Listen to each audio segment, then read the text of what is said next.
James, and I don't know where James is from. Can you please tell me what verses the devil messed around with in the King James Version Bible? Well, I think you're speaking of in Matthew chapter 4, where after Jesus had been in the wilderness, the desert, for 40 days, and without food or water, that Satan attempted to tempt him.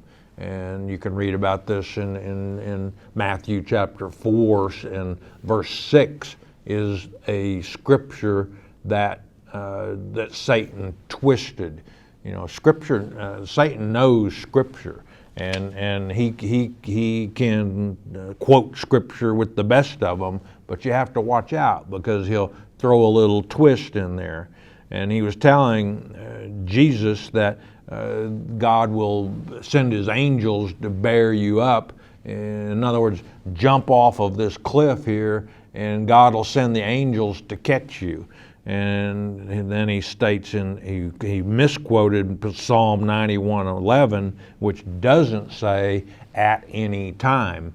And that's when Jesus said, the word also says, thou shalt not tempt the Lord your God. And you would be tempting God if you stood on the edge of a cliff or a big building and jumped off of it and said, okay, Lord, save me now. That would be tempting God, and God's law of gravity would take over and the ground would come up and smite thee.